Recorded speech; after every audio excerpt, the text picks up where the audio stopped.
North India में बहुत ज़्यादा डेवलपमेंट हुई और हिंदू धर्म के लिए जो है वो ये क्यों ज़्यादा गोल्डन एज मानी जाती है, क्योंकि बहुत सी चीज़ें हुई थी, बहुत सारी डेवलपमेंट हुई, बहुत सी बिल्डिंग्स बनी, बहुत से मंदिर, बहुत सी आर्ट कल्चर की बहुत सारी हुआ, अलहमदुलिल्लाह।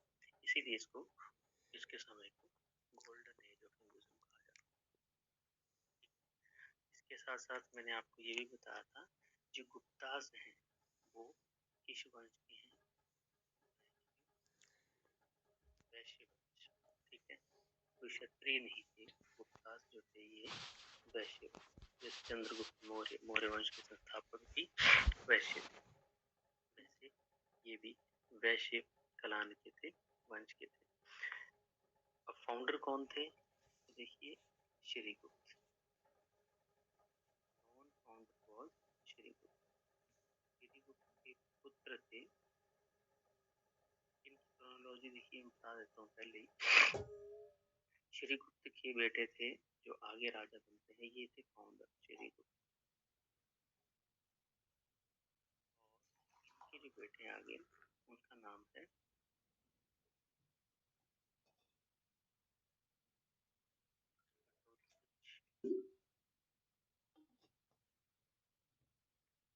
फिर आता है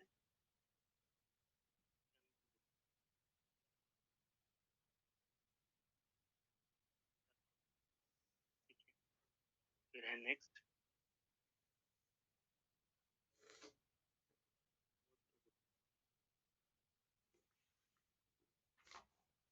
समुद्रगुप्त के बाद आएंगे चंद्रगुप्त टू। क्रोनोलॉजी है और ये काफी इंपॉर्टेंट है, इनको पढ़ना भी पड़ेगा डिटेल में। नेक्स्ट है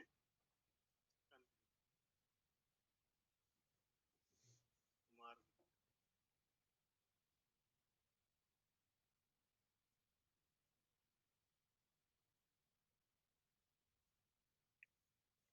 कुमारगुप्त के बाद आता है ये कुछ इंपॉर्टेंट शासक हैं गुप्त वंश के जो हमने थोड़े पढ़ने हैं, जिनको देखिए डिटेल में जो पढ़े जाते हैं वो ये है, चंद्रगुप्त वन, समुद्रगुप्त, चंद्रगुप्त टू, कुमारगुप्त और ये वाले जो 5 शासक हैं इनके बारे में डिटेल में, पहले 3 में बहुत डिटेल में पढ़े जाते हैं। ठीक है, और इनके ऊपर क्वेश्चन अवश्य बनते हैं। देखिए ये जो 2 शासक हैं ऊपर वाले श्रीगुप्त और इन्होंने सिर्फ देखिए फाउंडेशन की थी गुप्त एम्पायर की, बट इनके समय पे कोई ज़्यादा डेवलपमेंट नहीं हुई, कोई ज़्यादा जो है वो हिस्ट्री में पिक्चर में नहीं है कि इन्होंने क्या किया। हम शुरू में पढ़ते हैं कि ये जो राजा है श्रीगुप्त और घटोत्कच, ये सिर्फ एक महाराजा का टाइटल दिया, हालांकि इन्होंने देखिए राजा थे, ये महाराजा का टाइटल भी इनको मिला था। मतलब ये है कि जो क्रोनोलॉजी होती है राजा महाराजा, तो होता है कि राजाओं में भी बहुत बड़ा, तो वैसे नहीं थे ये श्रीगुप्त और घटोत्कच। जैसे ही चंद्रगुप्त वन जो है राजा बनते हैं, तो इन्होंने जो है वो उपाधि जो है वो ले ली थी, दैट इज महाराजाधिराज। महाराजाधिराज का मतलब होता है राजाओं में भी बहुत सारे राजाओं के के बारे में पढ़ेंगे। पहले हम देखते हैं कि शुरुआत हुई कब थी। ठीक है, तो नॉर्मली जब हम चंद्रगुप्त के बारे में पढ़ते हैं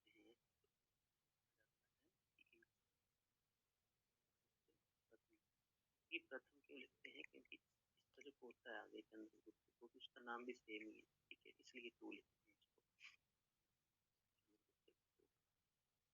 तो वन जो है इनका समय सारणी क्या है, 319 से 335 AD।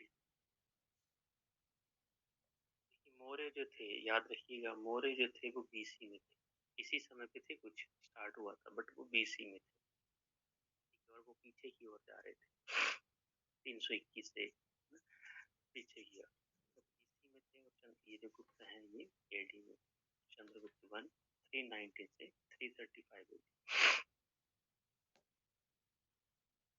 देखिए इसने जो है वो अपनी पावर और प्रेस्टीज जो है अपनी जो वंश की वो बहुत ज़्यादा ऊंची कर दी थी। ठीक है, कैसे की? तो इसने क्या किया था कि जो मैट्रिमोनियल अलायंसेस होते हैं, अब देखिए एक वर्ड आता है ये मैट्रिमोनियल, आप भी जानते होंगे ये मैट्रिमोनियल क्या होता है। मैट्रिमोनियल अलायंसेस, अलायंसेस होते हैं गठबंधन। ठीक है, एक तरह से संधि होती है किसी का। तो मतलब इसने क्या किया था, किसका सहारा लिया था चंद्रगुप्त वन ने? मैट्रिमोनियल अलायंसेस का। इसके अलावा इसने कॉन्क्वेस्ट भी किए थे। कॉन्क्वेस्ट क्या होता है? लड़ाइयाँ। क्या, जो इसने लड़ाइयाँ लड़ी वो जीती, कॉन्क्योर की, विजेता हुआ। और दूसरी बात, इसने मैट्रिमोनियल अलायंसेस किए जो कि मतलब बोलने का ये है कि जिन राजाओं को वो नहीं हरा सकता था या जिस एरिया को वो नहीं जीत सकता था, वहां पे उसने जो है वो अपनी रिश्तेदारी बना ली। ठीक है, वहां पे उसने जो है वो शादियां करवा ली अपनी रिश्तेदारों की, अपने पुत्रों की। ठीक है, वहां पे क्या किया उसने, उस तरह से अप्रोच करने की। तो बोलने का मतलब ये है कि उसको जो है वो अपनी पावर, प्रेस्टीज, टेरिटरी, इसको रेज करना था, इसको बढ़ाना था। ठीक है, और उसने उसके लिए दो काम किए। एक तो लड़ाइयाँ लड़ी, जीती, और दूसरी बात उसने जहाँ पे उसको नहीं लगता था कि हाँ ये बात बनेगी, तो वहां पे उसने मैट्रिमोनियल शादियां वगैरह करवा दिया करके। ठीक है, तो इस तरह से इन्होंने एक, ये भी देखिए एक सब टेक्निक्स है, राजा ऐसे भी करते थे और बहुत सक्सेसफुल भी रहते थे इस चीज में। दूसरी बात ये है कि इन्होंने जो शादी की थी, ठीक है, उनका नाम था, एक लिच्छवी प्रिंसेस थी वो। लिच्छवी मैंने आपको बताया है महात्मा बुद्ध के समय से लिच्छवी प्रिंसेस।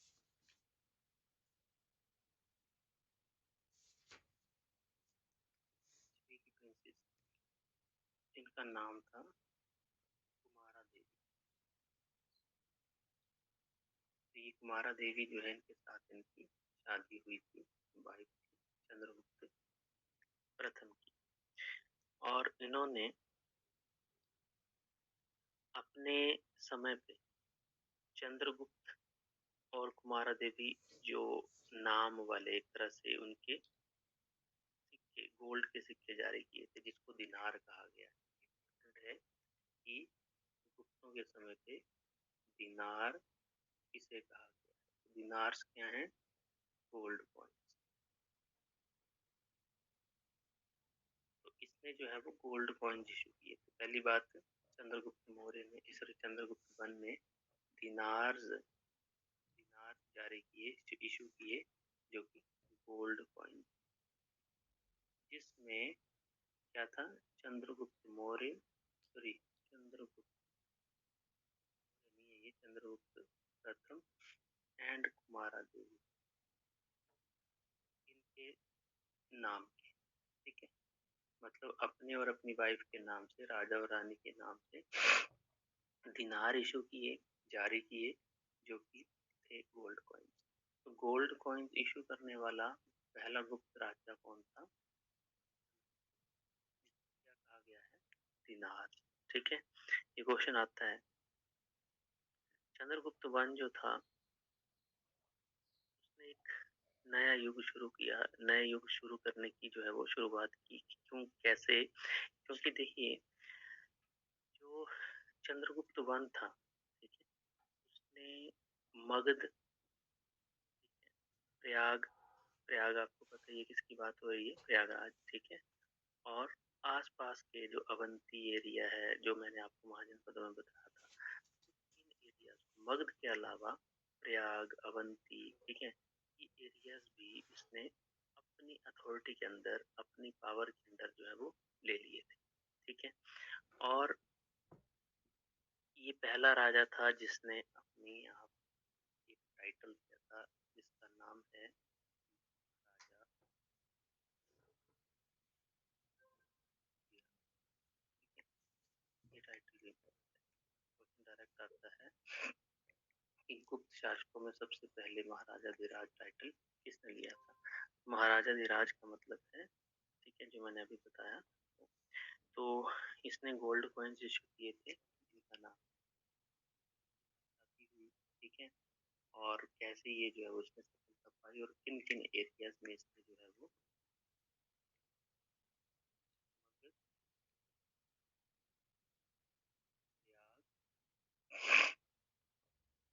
अवंती और आसपास के छोटे एरियाज, ठीक है, ये सब इसने, मतलब ये सारे आपके नॉर्थ इंडिया में है, यूपी बिहार एमपी में, ठीक है। तो ये सारे इसने अपने पावर ऑफ अटॉर्नी में ले लिए, पावर अथॉरिटी में ले लिए।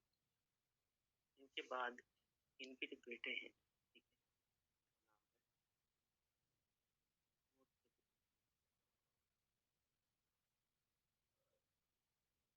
समुद्रगुप्त का जो समय सारणी है वो है 335 से 380 एडी, जो कि काफी ज्यादा समय है, ठीक है। 30 और 15 39 साल तक ये राजा रहा, गुप्त साम्राज्य इसके अधीन रहा। गुप्त साम्राज्य जब इसके अंडर था, समुद्रगुप्त, तो कहा जाता है कि जितनी इसके नाम की गहराई है समुद्रगुप्त, ठीक है, वैसे ही उसने अपनी टेरिटरी को, अपने क्षेत्र को, अपने एरिया को बढ़ाने की कोशिश की थी, और वो काफी हद तक इसमें सफल भी हुआ था, ठीक है। तो ये चंद्रगुप्त वन का बेटा था, सन एंड सक्सेसर ऑफ चंद्रगुप्त। पहली बात तो ये है कि ये इसका बेटा और इसको सक्सेस करने वाला successor of चंद्रगुप्त वन,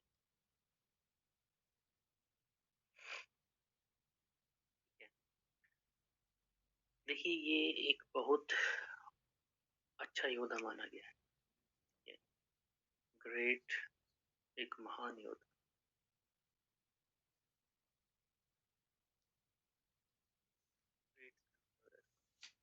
एक महान योद्धा माना गया है।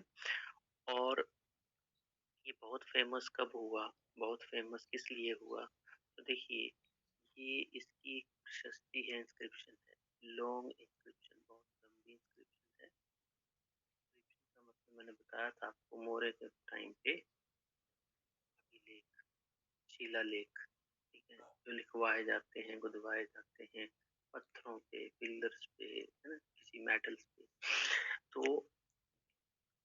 बहुत लंबी इंस्क्रिप्शन, और वो थी, लंबी है, लंबी क्यों बोल रहे हैं, क्योंकि एक पिलर पे थी, ठीक है, पिलर ऑफ इलाहाबाद,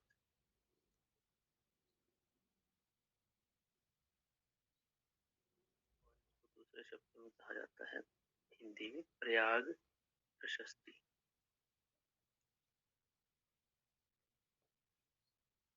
काफी इंपॉर्टेंट है ये, प्रयाग प्रशस्ति को लेके बहुत जाना जाता है समुद्रगुप्त को। तो लॉन्ग इंस्क्रिप्शन, बहुत लंबी इंस्क्रिप्शन है ये, और ये है इलाहाबाद का पिलर, जिसको हम प्रयाग प्रशस्ति के नाम से जानते हैं। अब देखिए इसमें है क्या, तो ये किसने गुदवाई थी, कौन था, और उसमें क्या लिखा गया है, ठीक है। तो इसके समय पे इसके जो लोग हैं, प्रशासन है ना, प्रशासन कैसा था, और इसके आसपास के एरिया, आसपास के देश, ठीक है, और जो समुद्रगुप्त ने क्या क्या अचीवमेंट्स की थी, क्या क्या अकम्प्लिशमेंट की थी उसने, उसके बारे में बताया गया है। और उसी से हम हिस्ट्री में देखिए प्रयाग में है, प्रयागराज। अब किसने गुदवाई थी, ये किसने किया था काम, इसका एक फोर्ट कोइट, ठीक है। फोर्ट कोइट का मतलब क्या होता है, दरबारी कवि, का नाम था, तो इसी को, ठीक है, हाँ जी, हरिशेन। और काफी इम्पोर्टेंट नाम है ये, समुद्रगुप्त का दरबारी कवि जिसका नाम था हरिशेन, हरिशेन। हरिशेन ने इसको जो है वो प्रशस्ति को जो है वो इन्यूमरेट किया था। इन्यूमरेट का मतलब कि देखो, जैसे होता है ना कि पहले ये आएगा, फिर ये आएगा, उसमें ये सारी चीज़ें कौन-सी चीज़ कब आएगी, क्या लिखना है, क्या नहीं लिखना, सारा जो है डिज़ाइन किसने किया था? हरी सेन ने, जो कि सपोर्ट गोल्ड। तो लिखा क्या है उसमें? मैंने आपको बताया, वहाँ पे ये इन्फॉर्मेशन दी है, जो उसके प्रशासन के समय पे लोग थे, ठीक है? उनके आस-पास के देश, उनके आस-पास के एरियाज़, ठीक है? और कौन-कौन से एरियाज़ को उन्होंने जीता, है ना? उनको लड़ाइयाँ लड़ी, वो सारी चीज़ें इस पे की गई। अब देखिए, ये बहुत ज़्यादा बहादुर भी थे, ठीक है?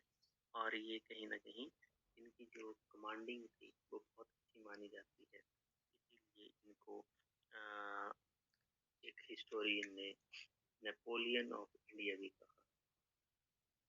काफ़ी इम्पोर्टेंट वर्ड है, नेपोलियन इंडिया।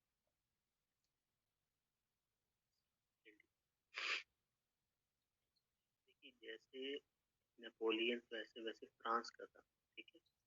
फ्रांस का ही था ना? ठीक है? नेपोलियन एक्चुअल में फ्रांस का एक योद्धा था। फ्रांस का एक आदमी था, जो कि बहुत फेमस, ठीक है? तो वैसे ही इसको भी नेपोलियन ऑफ इंडिया, भारत का नेपोलियन कहा गया था। अब किसने कहा था? तो विंस्टन ए स्मिथ ने कहा, ठीक है? अभी क्वेश्चन डायरेक्टली आता है कि किसने कहा था और किसे। विंस्टन ए स्मिथ या वी ए स्मिथ ने कहा था Napoleon of India. V A Smith जो है एक ब्रिटिश आर्कियोलॉजिस्ट है, ब्रिटिश एक हिस्टोरियन है, ठीक है? इसने कहा था। अब ये क्यों कहा था? क्योंकि इसकी ब्रेवरी और इसकी जो कमांडिंग थी, जनरलशिप थी, सेम जैसे नेपोलियन था, उसी तरह के लक्षण थे, इसीलिए स्मिथ ने इसको नेपोलियन ऑफ इंडिया कहा था। चलिए, बाकी देखिए, ये जो समुद्रगुप्त है, इसको आप एचपीजी के में भी देख, एचपीजी में जैसे आप कांगड़ा की हिस्ट्री पढ़ रहे हैं, तो वहाँ पे भी देखेंगे कि समुद्रगुप्त जो है, ये यहाँ पे इसने भारत पे अपना कांगड़ा है, ठीक है? कांगड़ा के ऊपर भी इसने जो है वो इंटरेस्ट दिखाया, ठीक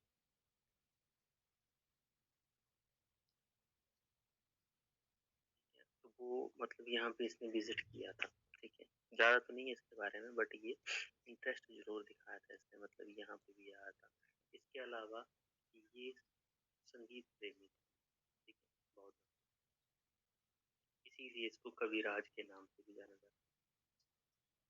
क्वेश्चन भी इम्पोर्टेंट है बहुत ज्यादा। संगीत प्रेमी भी था, इसीलिए इस राजा को क्या कहा जाता है? कविराज के नाम। कविराज के नाम से भी जाना जाता है। अब क्यों जाना जाता है? क्योंकि संगीत का प्रेमी था ये।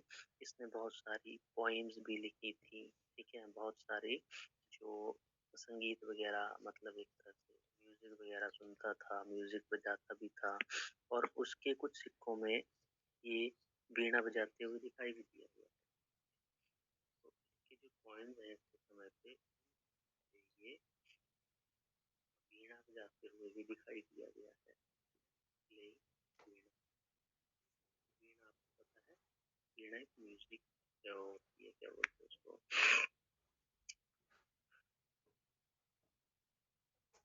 वाद्य यंत्र, ठीक है? हाँ, तो प्लेइंग वीणा मतलब ये वीणा बजाते हुए दिखाई दिया गया है उन सिक्कों में। तो ये क्वेश्चन डायरेक्ट आता है कि कौन सा राजा था गुप्त राजा था, या कौन सा राजा था जो संगीत प्रेमी था, जिनको इसीलिए कविराज कहा गया है, या फिर वो वीणा बजाते हुए दिखाई दिया गया है, तो वो है समुद्रगुप्त। और इसने जो है वो अश्वमेध यज्ञ भी करवाए थे। ये पहला राजा था गुप्त शासक जिसने अश्वमेध यज्ञ भी करवाया। अब ये अश्वमेध क्या होता है? तो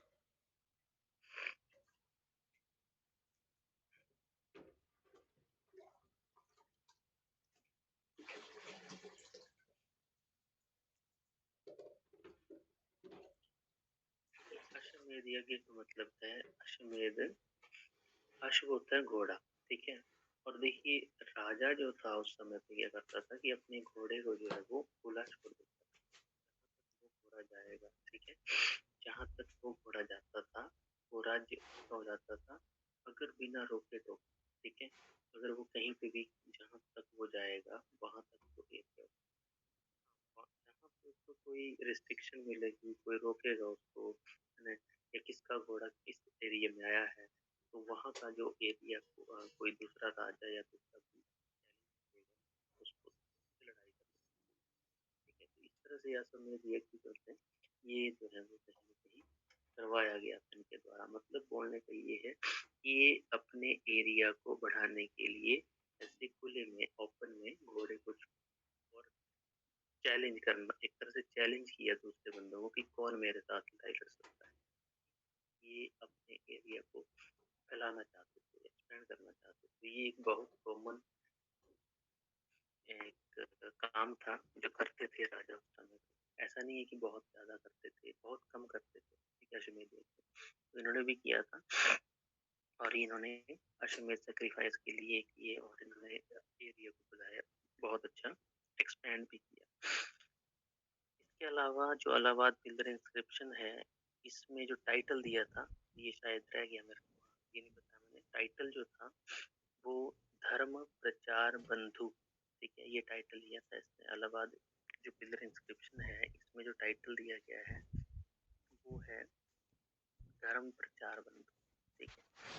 क्योंकि इसका मतलब है कि कहीं ना कहीं वो जो एक धर्म का प्रचार करने वाले, ठीक, ये बोलने का मतलब है कि जो अपना जो एक धर्म है उसका अपहोल्डर है, उसको फैलाना है, प्रचार करना है, ठीक। ये जो नाम लिख रहा हूँ मैं, ये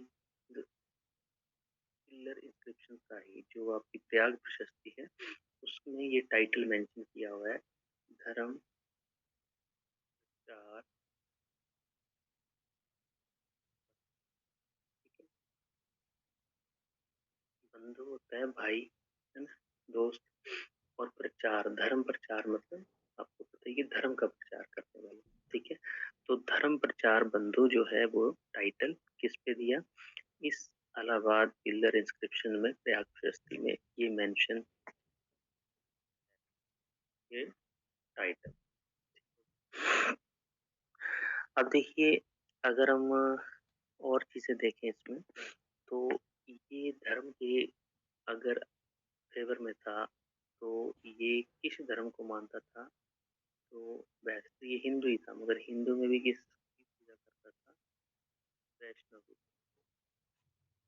वैष्णवाइट थी। देखिए दो तरह के राजा मिलेंगे हिंदू, शैवायत और वैष्णव, ठीक है। शैवायत जैसे जो शिव की पूजा करते हैं, शिवा को मानते हैं, और कुछ विष्णु को, जैसे ये जो है समुद्रगुप्त, ये वैश्वायत, वैष्णवाइट, ठीक है।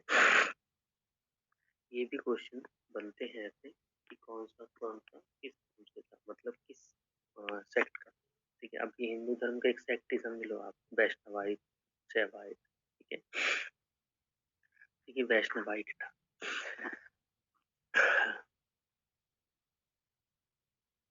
नेक्स्ट है चंद्रगुप्त।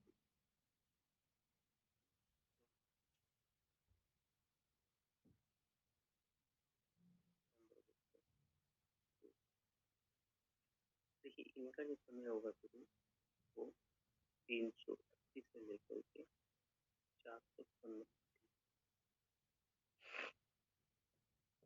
अब ये जो राजा है ये भी काफी इम्पोर्टेंट है, इनका भी क्वेश्चन आता है। पहली बात ये है कि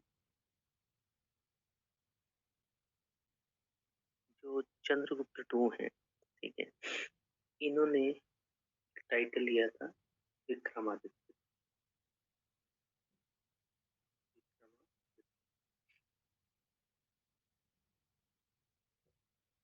विक्रमादित्य का टाइटल, ठीक है। तो इसको विक्रमादित्य भी कह देते हैं, ठीक है। इस तरह से आपने इसमें कंफ्यूजन नहीं रखने की बार होता है कि विक्रमादित्य भी लिखते हैं। तो ये विक्रमादित्य का टाइटल लेने वाले भी थे।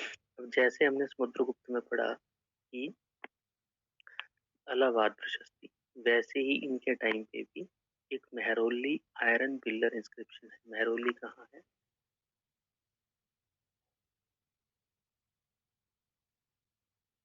देखिए दिल्ली,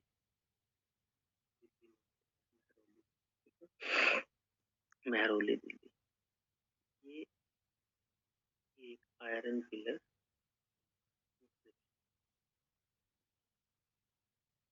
पहली बात तो ये है कि मेहरौली हो या प्रयाग प्रशस्ति हो, कौन किसके समय पे थी ये हमें याद रखना। ठीक है, Mehrauli iron inscription Chandragupta two की है। समुद्रगुप्त से उनके समय पे इलाहाबाद प्रशस्ति, मेहरौली आयरन प्रशस्ति जो है, ये जो है ये क्लेम करती है कि जो नॉर्थ वेस्ट इंडिया है, ठीक है, और यहाँ तक कि अगर हम बंगाल देखें, मतलब नॉर्थ वेस्ट इंडिया आज तक का पाकिस्तान अफगानिस्तान, ठीक है, और जो बंगाल का एरिया है पूरा, अगर पूर्व की ओर जाएं तो होल ऑफ द पोर्शन, जो बंगाल का होल पोर्शन है वो, ठीक है।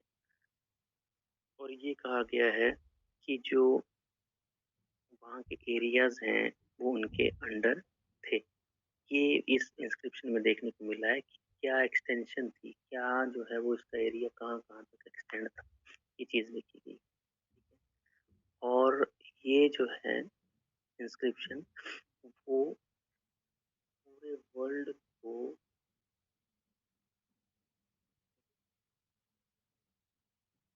अपनाने की बात करती है। बोलने का मतलब है कि ये जो इंस्क्रिप्शन है ये कहीं ना कहीं होल वर्ल्ड को विजय मतलब जीतने की कोशिश कर, ठीक है। इसमें लिखा गया है कि वो चाहता था कि पूरा वर्ल्ड जो है वो मेरे अंडर हो, ठीक है। ये चीज ध्यान रखना, ये चीज आता भी है क्वेश्चन कई बार कि पूरे वर्ल्ड की बात करते हैं कि हम उसको जीतना है, पूरे वर्ल्ड की, पूरे दुनिया पे हमें राज करना है, ये चीज यहाँ पे बताई गई। और ये कहाँ पे मेंशन है? तो इसमें एक नाम दिया गया है वीरसेन, ठीक है। वीरसेन इंस्क्रिप्शन है इसमें, मेहरौली इंस्क्रिप्शन में ही एक छोटा सा नाम होता है वीरसेन। उसमें ये बताया गया है कि पूरे वर्ल्ड की ये बात करते हैं, पूरे विश्व को अपने अंडर लाने की इनकी सोच थी, ठीक है। पर ऐसा तो देखिए ऐसा तो नहीं होता, बट ये कहीं ना कहीं इनका एक इच्छा थी, ठीक है, जो इन्होंने यहाँ पे लिखी थी, मतलब बताई थी। इसके अलावा ये पहले राजा थे जिन्होंने सिल्वर कॉइन इशू किए, चंद्रगुप्त वन जिन्होंने गोल्ड कॉइन इशू किए, उन्होंने क्या किया, सिल्वर कॉइन शुरू किए, ठीक है। और पहले रूलर थे ये, फर्स्ट रूलर जिन्होंने सिल्वर कॉइन शुरू किए। इसके अलावा जो हरिसेन है, ठीक है, जब भी नाम पढ़ा भी था आपने, हरिसेन, जो समुद्रगुप्त का दरबारी कवि था, तो ये इसके समय पे भी इनका कोड वर्ड, मतलब बोलने का ये है कि ये समुद्रगुप्त के टाइम पे तो था ही, मगर इसका जो बेटा चंद्रगुप्त जो था इसके समय पे भी यही दरबारी था, इसका यही कोड पोइट था, ठीक है। एक चाइनीज ट्रेवलर आया था इनके समय, बहुत ही ज्यादा इम्पोर्टेंट है। कौन था ये चाइनीज ट्रेवलर? फाहियान, फाहियान।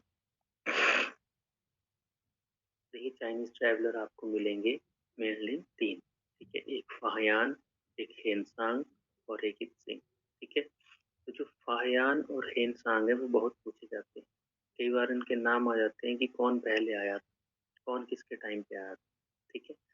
तो ये हेनसांग से पहले आया था, क्योंकि हेनसांग तो अभी बाद में आएगा। फाहियान जो है वो उसके समय पे आया था इंडिया में, भारत में, चंद्रगुप्त टू के समय पे। फाहियान ये चाइनीज पिलग्रिम था और इसके समय पे ये भारत में, क्वेश्चन है ये फाहियान का। अब ये क्यों आते थे, मैंने आपको बताया था कि इनका मेन मकसद था यहाँ पे बुद्धिज्म को अटैक, मतलब बुद्धिज्म से अट्रैक्ट होते थे यहाँ पे आने। ठीक है, बुद्धिज्म पढ़ते थे, जैसे नालंदा यूनिवर्सिटी के बारे में बताया था मैंने, और वहाँ से ये बुद्धिज्म को वहाँ पे ले जाते थे। जैसे चाइना में आपको पता है महायान, ये सारी चीजें वहाँ पे महायान को कुषाण के बाद इन्होंने, कुषाण जो शासक थे उन्होंने जब के बाद ये जो है वो यहाँ पे पढ़ते थे, बुद्धिज्म सीखते थे और वो फिर चले जाते थे। ठीक है, बट एक्चुअल में देखा जाए तो ये जो फाहियान है, अभी तक यहाँ पे बुद्धिज्म की जो नालंदा यूनिवर्सिटी है वो बनी नहीं है। ठीक है, जब ये आया यहाँ पे तो हेनसांग तो पढ़ने आया था वहाँ, बट फाहियान जो है वो अभी तक नालंदा यूनिवर्सिटी यहाँ नहीं बनी। तो ये जो आया था वो बुद्धिज्म को ऐसे ही सीखने के लिए, समझने के लिए आया है, क्योंकि अभी नालंदा यूनिवर्सिटी पहले ली है, नालंदा यूनिवर्सिटी भी बनेगी। ठीक है, और वो बनेगी, इसी का अगला राजा बनाएगा चंद्रगुप्त के बाद। ठीक है, तो ये कुछ इंपॉर्टेंट चीजें हैं। इसके अलावा देखिए उज्जैन जो अवंती का एरिया है, ठीक है, ये इसने अपनी दूसरी कैपिटल बनी। वेरी वेरी इंपॉर्टेंट हो जाता है कि इसमें जो अवंती महाजनपद है उसकी जो कैपिटल उज्जैन, उज्जैन को उसने सेकंड कैपिटल बनाया। वो चाहता था कि रूल जो है वो फैला फिर हो, काफी ज्यादा ये चीजें मानता था कि जो कैपिटल्स हैं वो हमें एक से ज्यादा रखनी चाहिए, इसने दूसरी कैपिटल उज्जैन को बनाया था। ठीक है,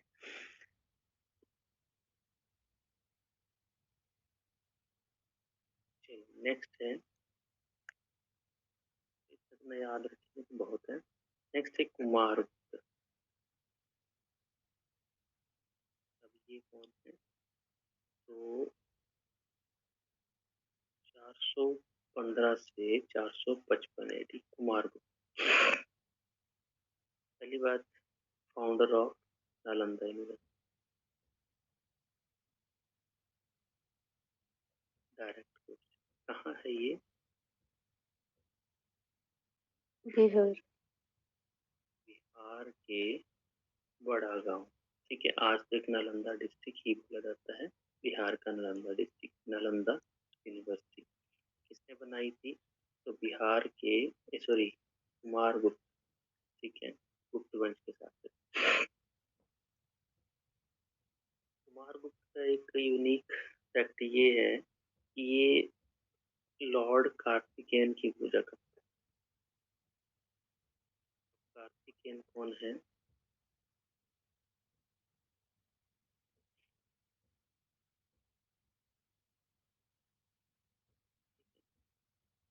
वर्शिपर ऑफ कार्तिक, कौन है,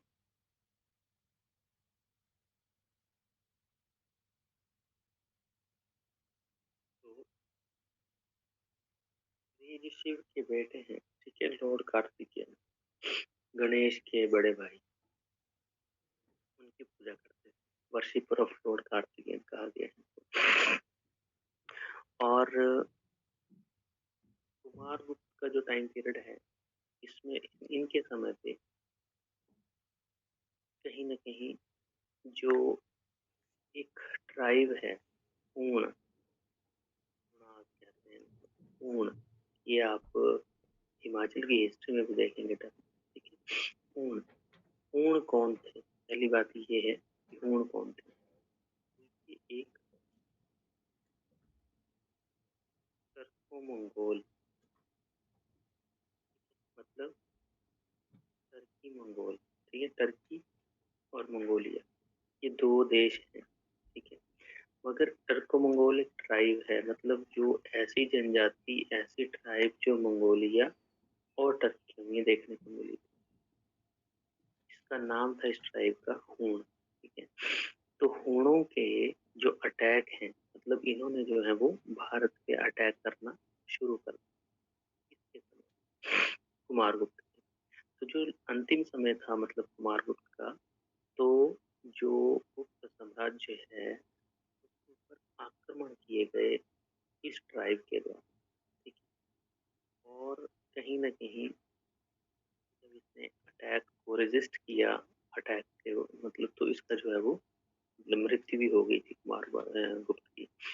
तो ये क्वेश्चन बहुत आता है और इम्पोर्टेंट भी है कि गुप्त वंश का अंत या पतन, डिक्लाइन ऑफ गुप्त वंश, डिक्लाइन ऑफ गुप्ता कब शुरू हुआ? गुप्तों का पतन कब शुरू हुआ? तो किनके अटैक से शुरू हुआ? एक टर्को मंगोल ट्राइब थी ऊन, ऊनों के आक्रमण से, ऊनों के आक्रमण से जो है वो इनका डिक्लाइन शुरू हुआ, ठीक है। अभी तक तो बहुत अच्छे थे ये, जैसे चंद्रगुप्त 1, 2, कनिष्कगुप्त, तो देखा हमने कि बहुत अच्छे कुमारगुप्त के अंतिम समय में जब इनके अटैक होते हैं तो ये धीरे धीरे उसके बाद उठ नहीं पाते। हालांकि आगे के राजा भी इनको रेजिस्ट करेंगे, मगर बार बार जो बार बार अटैक करते हैं से ये उभर नहीं पाते और कहीं न कहीं गुप्त वंश का अंत जो है वो हो जाता है, गुप्त वंश का पतन होना शुरू हो जाता है, ठीक है। अब देखिए इसके बाद जो दूसरे राजा आएंगे, क्या नाम है इसका, स्कंदगुप्त। तो स्कंदगुप्त जो है इनके समय पे इन्होंने और ज्यादा अटैक किए, ठीक है। स्कंदगुप्त का टाइम पीरियड था 455 से 400, तो इस समय पे ये बार बार अटैक करें, ठीक है। और इन्होंने कहीं ना कहीं जो अटैक किए थे 2-3 बार, उन्होंने इसको स्कंदगुप्त ने बहुत अच्छे से फेस भी किया था, ठीक है, हैंडल भी किया था। मगर बोलने का ये है कि जब इन्होंने बार बार ज्यादा अटैक करना शुरू कर दिए तो कहीं ना कहीं स्कंदगुप्त भी इनको रेजिस्ट अंत में नहीं कर पाया, ठीक है। और ये जो है एक और नाम आता है, एक पिलर इंस्क्रिप्शन है इनके समय पे, भीतरी, ठीक है, भीतरी पिलर इंस्क्रिप्शन। देखिए ये जो इंस्क्रिप्शन मिल रही है किसके टाइम पे है, ये इम्पोर्टेंट है। मेहरौली देखिए आपने चंद्रगुप्त टू के टाइम पे। अच्छा, चंद्रगुप्त टू के टाइम पे एक चीज रह गई, एक मिनट, इनके समय पे नवरत्न भी थे, ठीक है। अब वो शायद रह गए, चलो वो बता देता हूँ पहले तो मैं। चंद्रगुप्त टू के समय पे नवरत्न, चलो मैं अलग से बता दूंगा उसको, ठीक है, कल कर लेंगे उसको डिटेल। नवरत्न देखिए नवरत्न क्या थे क्या था, उनके प्रशासन की बात है, तो नवरत्न जो है वो हम अलग से करेंगे, उनके बारे में पढ़ेंगे। अब ये देखिए भीतरी पिलर इंस्क्रिप्शन जो है ये आपके इनके समय पे देखने को मिली थी, स्कंदगुप्त के समय पे, ठीक है। भीतरी पिलर इंस्क्रिप्शन, ठीक है, ये जो एरिया है ये भी आपका नॉर्थ इंडिया का एरिया है। तो ये जो पिलर इंस्क्रिप्शन है इसमें भी समुद्रगुप्त को विक्रमादित्य के नाम से बताया गया है, ठीक है। तो विक्रमादित्य के नाम से क्यों बताया गया है, क्योंकि इसने जो है वो हूणों का बहुत बहादुरी के साथ, बहुत ब्रेवरी के साथ जो है वो उसने किया। 2 बार जब हूणों ने अटैक किए, अच्छे से हैंडल किया, इसीलिए भीतरी पिलर इंस्क्रिप्शन में इसको जो है विक्रमादित्य के नाम से बताया गया। देखिए एक क्वेश्चन आता है कि विक्रमादित्य का टाइटल किसने लिया था, वो था चंद्रगुप्त। मगर जब ये पूछा जाए कि जो भीतरी पिलर इंस्क्रिप्शन में हूणों के आक्रमण के लिए, ठीक है, हूणों के आक्रमण को हैंडल करने के लिए विक्रमादित्य के नाम से किसे बताया गया है, तो नाम आता है स्कंदगुप्त का। तो ये थोड़ा सा कंफ्यूजन भी है और इम्पोर्टेंट भी है, ठीक है, तो ये याद रखना है। दूसरी बात ये है कि इनके समय पे सुदर्शन लेक, ये मैंने आपको बताई थी, काठियावाड़ गुजरात के एरिया में एक लेक थी, ठीक है, जिसको इसने रिपेयर भी करवाया था, मेंटेनेंस करवाई थी। ठीक है, तो इसके समय काल में सुदर्शन लेक जो है वो रिपेयर करवाई गई थी। ठीक है, और इसके जो एक तरह से डैम्स वगैरह होते हैं, इस तरह की एरिया बाउंड्रीज होती हैं, वो बनाई गई थी। तो ये क्वेश्चन भी आता है कि सुदर्शन लेक किस गुप्त शासक ने रिपेयर करवाई थी या मेंटेनेंस।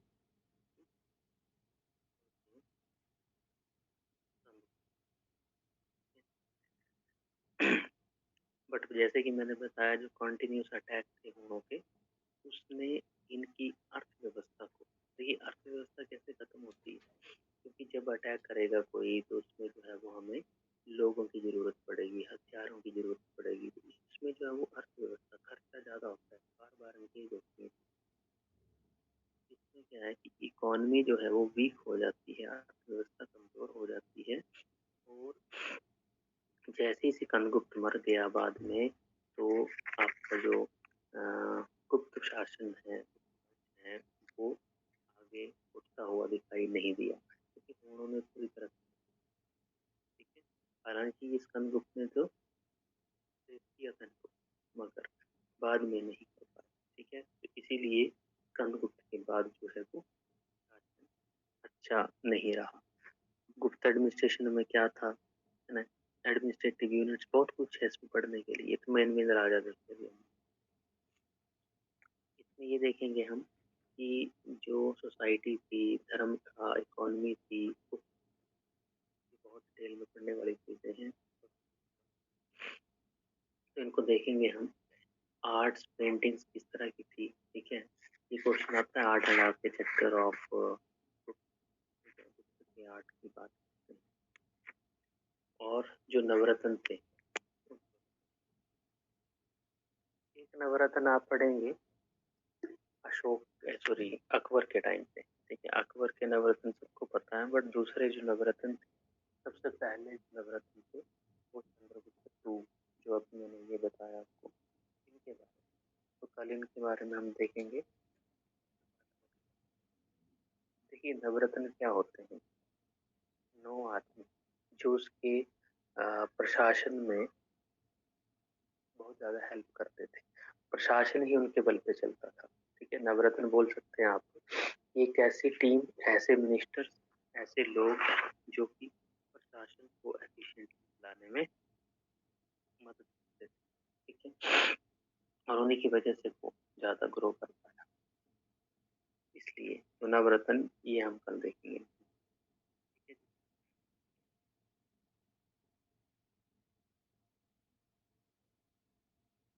ठीक है जी, ओके।